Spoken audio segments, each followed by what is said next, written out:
We have at our house a certain seasoning that we use on a lot of things. It's called the Slap Ya Mama seasoning. And we use this aggressively. How many of you use Slap Ya Mama? We got some folks in here? Okay, yeah.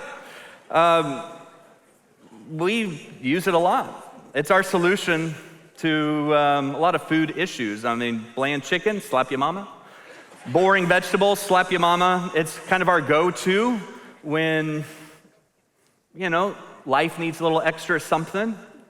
Just a sprinkle will do you. You don't need a lot of a Slap Ya Mama, as you might guess. It's Cajun seasoning. It's pretty spicy. And here's the thing about seasoning is supplemental. Seasoning is an enhancement. You want to sprinkle some Slap Ya Mama onto whatever it is you're eating. That's all fine. But what you don't want to do is take Slap Ya Mama, pour it on the plate, and just eat it. Like, that would not be good. That would be insane, actually. Painful, probably requires some medical attention. That's not how seasoning works. You just do a little bit of it. It is the enhancement. It's not the whole meal. And I want to use this as a metaphor for how some of us approach our relationship with Jesus. We approach our faith as seasoning, that we just put a little Jesus on it. Not too much. We don't want to get carried away. Just a little bit when maybe life is hard or maybe things get a little bit boring. Jesus, just a little bit of Jesus on our careers, a little dash of Jesus on our relationships, just enough to take the edge off the anxiety.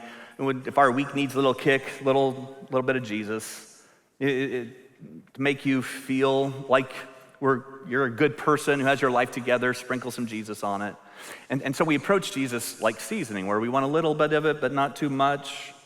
And what Paul's going to challenge us with here in Colossians is that Jesus was never meant to be spiritual seasoning for your life. Most miserable people I know are people who approach their relationship with Jesus this way, of like, just a little dash here. I'll just reach for him once in a while. On Sundays, put some Jesus on it, but the rest of the week, not so much. And instead, what we're seeing is that Jesus didn't come to be seasoning in your life. He came to be your life, that everything is spiritual. Now, there are certain moments when we become more aware of the fact that Jesus as seasoning isn't working so good for us.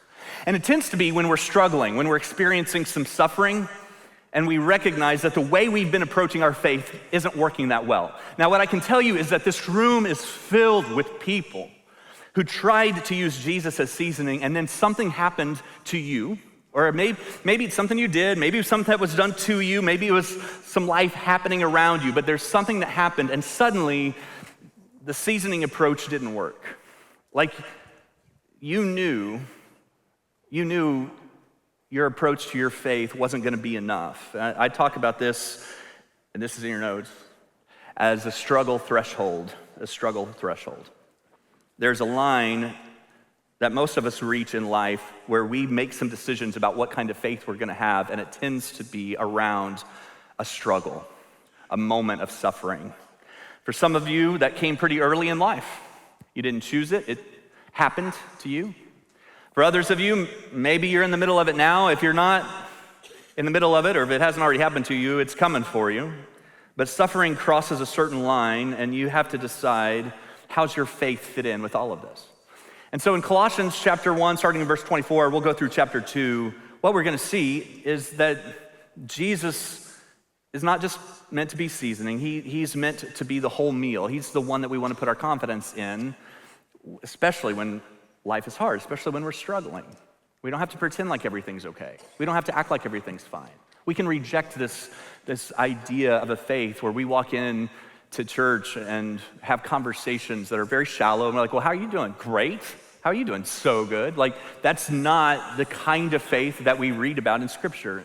Instead, there's this honesty about challenges, about life. It's Jesus saying to his disciples in John 16, let me tell you the truth. In this world, Jesus says, you're gonna have trouble. There's gonna be struggle. You're not gonna be exempt from it.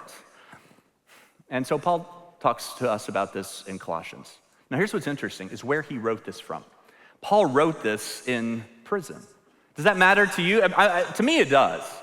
Like, there's just something about knowing he wrote this from prison rather than, whatever, at the Ritz on the beach, talking to us about how to struggle rightly. Like, he's writing about struggling while he's struggling. He's writing about suffering as he is suffering, and as he's experiencing some things in life that are just not fair, he writes these words.